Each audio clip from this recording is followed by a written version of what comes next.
अस्सलामुअलैकुम। अच्छा देखें तो हमने डिफरेंट सब्जेक्ट्स के लेक्चर्स अपलोड कर दिए हैं और इसी तरह हमने एचएससी के बारे में बात की थी और डिफरेंट सब्जेक्ट्स एमबीबीएस के एनाटॉमी, फिजियोलॉजी, बायोकेमिस्ट्री व्हाटएवर जो भी लेक्चर्स थे वो रैंडमली ज़रूर आ रहे हैं, लेकिन हर एक लेक्चर जो है वो अपने-अपने प्लेलिस्ट में जा रहा है। मिसाल ये अगर फार्माकोलॉजी का है, तो ये लेक्चर फार्माकोलॉजी के ही प्लेलिस्ट में जाएगा।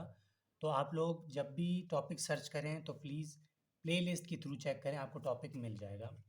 तो आज की वीडियो में हम बात करेंगे एनसेट्स के बारे में कि एनसेट्स क्या होते हैं। तो इसकी पहली क्लासिफिकेशन करेंगे, फिर इसका मोड ऑफ एक्शन करेंगे। एनसेट्स कहते हैं non steroidal anti inflammatory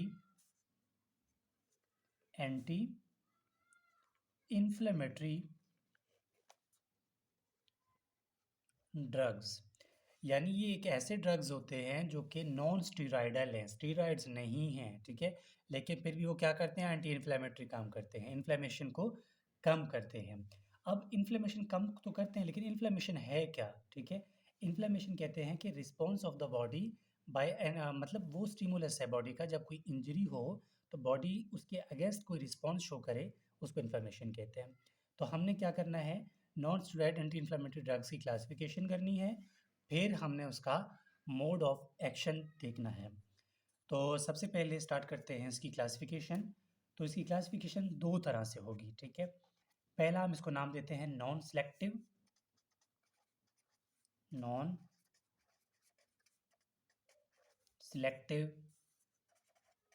COX inhibitors. अब कॉक्स क्या है ये सारा देखेंगे, ठीक है। फिलहाल क्लासिफिकेशन कर रहे हैं हम। पहले नॉन सिलेक्टिव फिर सिलेक्टिव की बात करेंगे, ठीक है। नॉन सिलेक्टिव के अंदर, ठीक है, नॉन सिलेक्टिव के अंदर हमारे पास पहला कैटेगरी है जिसको नाम देते हैं हम सैलिसाइलिक एसिड। सैलिसाइलिक एसिड के अंदर ये तो ब्रांड मेन कैटेगरी है, लेकिन सैलिसाइलिक एसिड के अंदर जो ड्रग्स के नाम है ना, वो कौन कौन से हैं वो देखते हैं। सैलिसाइलिक एसिड के अंदर जो पहला एग्जाम्पल है, उस एग्जाम्पल को बोलते हैं, ठीक है। इसके अंदर जो पहला ड्रग है, पहला है एस्पेरिन। एस्पेरिन जो कि डिस्प्रिन के नाम से आता है। दूसरा है सोडियम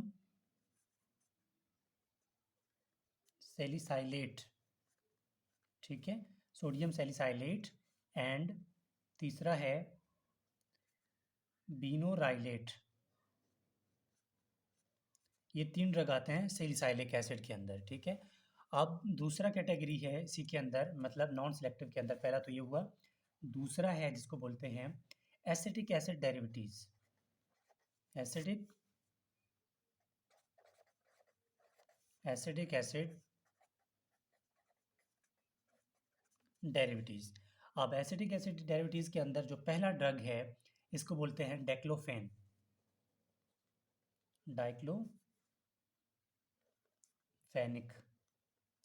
मतलब दर्द, मतलब डाइक्लोफेनिक है, जो कि वोर्न के नाम से आता है, ठीक है। दूसरा है कीटोरोलेक। कीटोरोलेक जो कि नाम से आता है मोनेक के नाम से बाजार में। थर्ड ड्रग इसके अंदर जो नाम है उसको बोलते हैं एसिक्लोफेनेक, ठीक है। ये ड्रग हो गया। अब जो तीसरा कैटेगरी है नॉन सेलेक्टिव के अंदर, जिसको बोलते हैं फिनेमिक एसिड डेरिवेटिव्स। फिनेमिक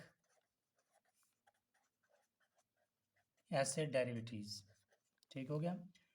अब इसके अंदर जो क्लासिफिकेशन के अंदर जो पहला ड्रग है मैफनेमिक एसिड। मैफनेमिक एसिड मैफीनेमिक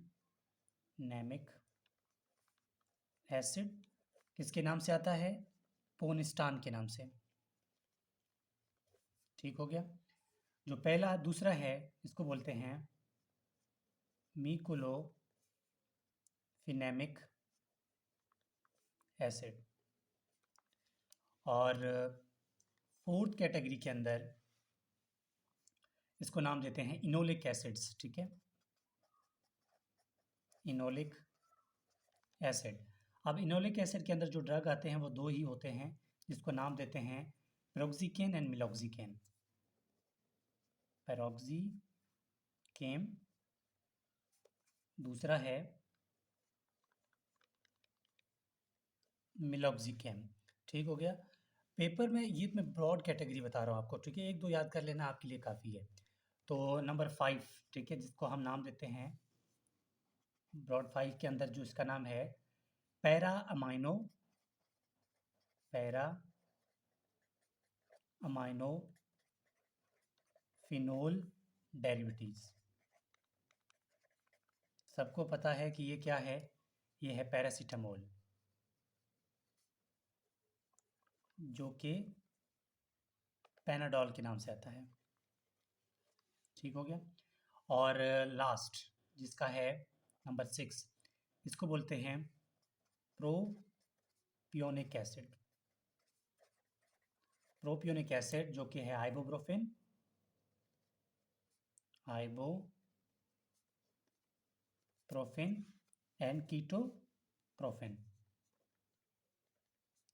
कीटोप्रोफेन या नाइप्रोक्सिन। ठीक है। अभी ये तो ये बात हो गई। अब हम नॉन सेलेक्टिव हो गए हमारे। अब हम सेलेक्टिव की बात करेंगे कि सेलेक्टिव कौन कौन से हैं, फिर इसका मोड ऑफ एक्शन देखेंगे। अब जो है हम देखेंगे कि हमारे पास सेलेक्टिव्स जो है ना वो कौन कौन से हैं। सेलेक्टिव्स यहाँ पर कर लेता हूँ, जगह कम है। Selective COX inhibitors. अब जो सिलेक्टिव कॉक्स इनहिबिटर्स है ना वो आपके पास बहुत कम है और आसान भी है। ठीक है। जिसमें पहला है, आपको नाम रखने के लिए फार्मूला भी बता दूंगा। जिसमें पहला है सिलेक्टिव कॉक्स इनहिबिटर के अंदर पहला है पेरिकॉक्जिब, पेरिकॉक्जिब। दूसरा है वेल्डी कॉक्जिब। और जो लास्ट है वो है रेफी कॉक्जिब। मतलब सब में कॉक्जिग आ गया। ठीक है। पीवीआर के बाद लास्ट सब में कॉक्जिब है। ठीक है। ये तुम्हारी ये बात हो गई। अब हम ये नॉन सेलेक्टिव हो गए। अब हम मोड ऑफ एक्शन की बात करेंगे। ठीक है। मोड ऑफ एक्शन ऑफ किसकी, एनसेड्स की, non steroid anti inflammatory drugs के मोड ऑफ एक्शन के बारे में। तो देखिए सबसे पहले क्या होगा, बॉडी में इंजरी होगी। ठीक है। सबसे पहले क्या होगा, बॉडी में क्या हुई, इंजरी या ट्रॉमा, ट्रॉमा या इंजरी हुई बॉडी में। उसकी अगेंस्ट जब ये होगा तो क्या होगा, बॉडी से रिलीज होगा फास्फोलिपिड्स, फास्फो बॉडी में इंजरी हुई तो उसके बाद क्या होगा, बॉडी से फास्फोलिपिड रिलीज हो जाएगी। अब फास्फोलिपिड जैसी भी रिलीज होगी ना तो उसके बाद डायरेक्टली बॉडी फास्फोलिपिड से क्या बनना स्टार्ट हो जाता है, आर्किडोनिक एसिड, आर्किडोनिक एसिड। अब इस आर्किडोनिक एसिड पे एक एंजाइम एक्ट करेगा।